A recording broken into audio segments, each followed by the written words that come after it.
آج 8 سپٹمبر ہے۔ پاکستان بحریہ نے یوم بحریہ کی مناسبت سے بننے والی دستاویزی فلم کا پرومو جاری کر دیا ہے۔ ترجمان پاک بحریہ کے مطابق دستاویزی فلم ضرب 1965 کی پاک بھارت جنگ کے دوران دوارکا پر کیے گئے آپریشن سومنات کی جنگی روداد ہے۔ یہ 8 سپٹمبر کو رات 12 بجے کے قریب یہ حکم ملا تھا کہ جناب فائر کیا جائے، تو پھر جس طرح سے ہماری توپوں نے آگ اگلی تو وہاں پر سب کچھ تباہ کر دیا گیا تھا۔ بڑا زبردست یہ آپریشن ہوا تھا۔ اسی پر بات کرنے کے لیے اس وقت ہمیں جوائن کر چکے وائس ایڈمرل احمد سعید صاحب۔ السلام علیکم احمد سعید صاحب۔ جی سر، السلام علیکم۔ جی احمد سعید صاحب، آزمائش کی گھڑی تھی، لیکن جس بہترین انداز سے ہمارے نیوی کے جوان پورا اترے اس گھڑی میں چاہوں گی کہ تھوڑی سی روشنی آپ بھی ڈالیے گا اس کامیاب آپریشن کی کہانی میں۔ آپ کی زبانی سننا بھی چاہتی ہوں۔ جی شکریہ آپ کا، اور پہلے یہ کہ ہمیں مدعو کرنے کا۔ اس کا تھوڑا سا کانٹیکسٹ اگر ہم 6 سپٹمبر سے لے لیں تو بڑا ایزی ہو جائے گا اس کو سمجھنے میں، کہ جب 6 سپٹمبر کی رات کو بھارت نے رات کی تاریکی پہ حملہ کیا پاکستان پہ، تو اس علاقے میں جہاں پہ برکی کا علاقہ ہے، جہاں پہ میجر عزیز بھٹی شہید نے اپنے ساتھیوں کے ساتھ ان کا دفاع کیا، تو وہاں پہ اس اٹیک کو ریپلس کر دیا گیا۔ اس کے بعد انہوں نے سیالکوٹ میں دوبارہ اٹیک کیا، جہاں پہ آرمڈ ڈویژن کے ساتھ وہ آئے، اور وہاں پہ چونڈا کی بہت بڑی ٹینکوں کی وار ہوئی۔ اس کے بعد جب یہ سارا سلسلہ ہو گیا تو پھر پاکستان کا جب یہ کاؤنٹر اٹیک ہوا تو اس میں تینوں ہی سروسز نے اپنے اپنے ایریا میں کاؤنٹر اٹیک کیا، اور اس کاؤنٹر پاکستان نیوی نے جو اپنا پلان تھا وہ سومنات کے علاقے میں، یہ جو دوارکا کا علاقہ تھا، یہاں پہ ایک ریڈار سٹیشن تھا اور اس کا ڈی ایف سٹیشن بھی تھا، اس کو تباہ کرنے کے لیے پوری ایک تیاری کی گئی۔ اور اس کے جو 4 مقاصد اس وقت آؤٹ لائن کیے گئے، ان میں سب سے پہلا یہ تھا کہ یہاں پہ چونکہ H F D F station بھی تھا، ریڈار سٹیشن تھا، جو کہ یہاں سے سمندری نگرانی کرتا تھا اور کراچی کے لیے کافی خطرہ یہاں سے رہتا تھا۔ دوسرا یہ تھا کہ اتنی بڑی فوج، اور جو ہماری نمیریکلی اگر آپ دیکھیں تو تقریباً 6 گنا زیادہ تھی، اس کے مورال کو بھی ڈینٹ کرنا تھا۔ پھر یہ تھا کہ ان کی جتنے شپس ہیں ان کو ہاربرز میں ہم نے ان کو ریسٹرین کرنا تھا۔ اس کے لیے پھر سمرین غازی کو بھی اس پورے مشن میں ڈالا گیا۔ تو اس میں ایک کروزر تھا ہمارا اور 6 ڈسٹرائرز تھے، اور یہ بہت ہی سیکرٹ طریقے سے پورا مشن پلان کیا گیا، اور اس میں 7 اور 8 کی رات کو یہ مشن کی تاریخ دی گئی، اور مڈ نائٹ میں یہ سارے جہاز وہاں پہ پہنچے انڈیٹیکٹڈ، اور وہاں پہ انہوں نے تقریباً 20 کلومیٹر کی دوری سے یہ ہر شپ نے تقریباً 50 شیل فائر کیے، اور اس پورے ریڈار سٹیشن کو۔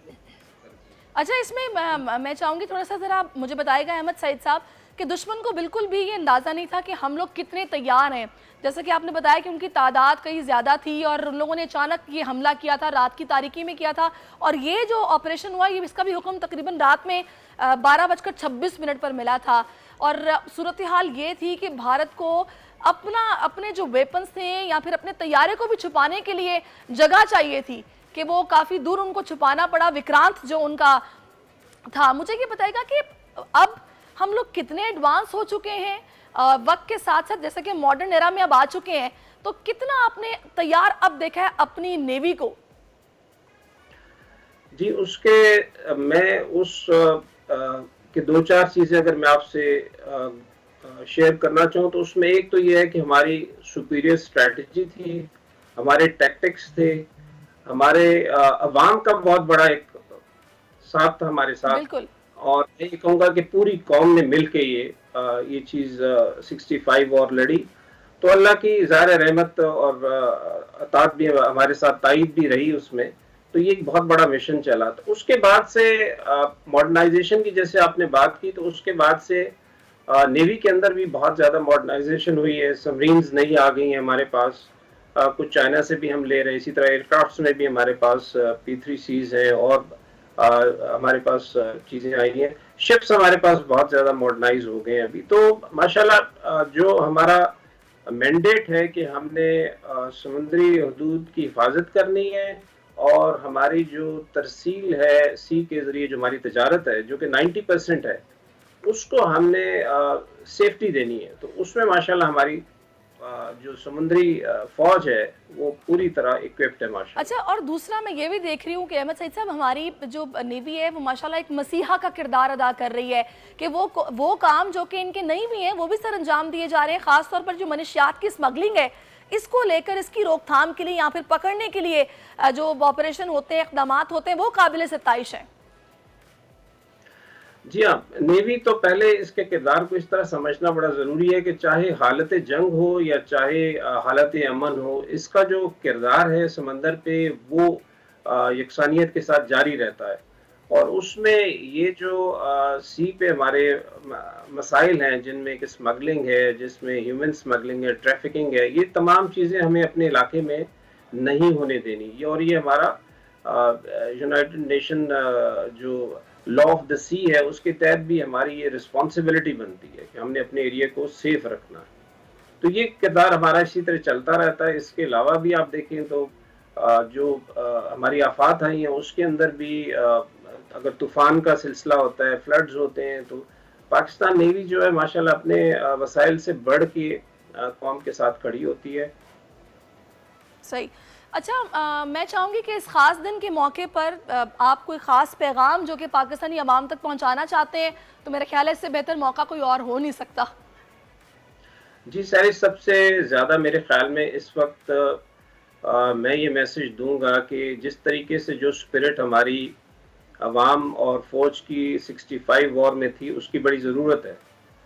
اور ہمیں جو فروغی قسم کے ہمارے کچھ تضادات ہیں ان کو ایک سائڈ پہ رکھ کے ملکی مفادات کو سامنے رکھتے ہوئے فوج اور عوام کو اسی طریقے سے یکجہتی کا مظاہرہ کرنا چاہیے تاکہ ہم آگے بڑھ سکیں. بالکل آپ نے بجا فرمایا. دوسرا تو ہمارے نظر میں بہت احترام ہے اپنے ان جوانوں کا، اپنے ان سیلرز کا، سپاہیوں کا. دیکھیں ہم تو راتوں میں چین کی نیند اپنے گھروں میں سو رہے ہوتے ہیں، لیکن یہ سمندروں میں جس طریقے سے وقت گزارتے ہیں یہ آسان کام نہیں ہے. تو میں چاہوں گی احمد سعید صاحب تھوڑا سا اگر آپ اپنے بارے میں بھی مجھے بتائیے کہ آپ کی جب لائف تھی، آپ سمندر پر ہوا کرتے تھے، کتنا مشکل تھا اپنے گھر سے دور، فیملی سے دور، اور وہاں پر دن گزارنا. پھر ایک سی سکنس بھی ہوتی ہے. تھوڑا سا بتائیں گے مجھے کہ وہاں وقت گزارنا کتنا مشکل ہوتا ہے ایک جوان کے لیے؟ جی، یہ چونکہ سمندر پہ رہنا یا سمندر کے نیچے رہنا، یہ میں اس چیز کو اس طریقے سے بیان کرنا چاہوں گا کہ حدیث مبارکہ کے مطابق یہ ہے کہ جو شہید سمندر پہ ہوتا ہے اس کی 7 گنا زیادہ اس کو ثواب ملتا ہے. اس کی وجہ یہی ہے کہ تقریباً 7 گنا زیادہ ہی اس کو مصائب سے لڑنا پڑتا ہے. اور یہ ایسی چیزیں ہیں کہ جو کہ ہیومن نیچر کے اگینسٹ ہوتی ہیں. تو جو بھی لوگ نیوی میں ہیں یا نیوی سے منسلک ہیں، ان کی زندگی، ان کی قربانیاں، ان کی فیملیز کی قربانیاں میں تو یہ بھی کہوں گا بہت زیادہ ہوتی ہیں ملک کے دفاع کے لیے. جی بالکل آپ نے بجا فرمایا. بہت شکریہ آپ کا احمد سعید صاحب، آپ ہمارے ساتھ موجود رہے. اور یہ سپٹمبر کوئی بھول نہیں سکتا کیونکہ یہ وہ آپریشن تھا جس میں 100 کے قریب جب توپوں کے دہانوں سے گولیوں کی برسات ہوئی تھی تو دشمن کی توپیں ٹھنڈی پڑ گئی تھی. دشمن بھی کبھی نہیں بھولے گا. یہ ان منٹ باب ہے جو تاریخ میں رقم ہو گیا ہے. بول انٹرٹینمنٹ کے شوز دیکھنے کے لیے ہمارے چینل کو سبسکرائب کریں اور بیل آئیکن پر کلک کرنا نہ بھولیں.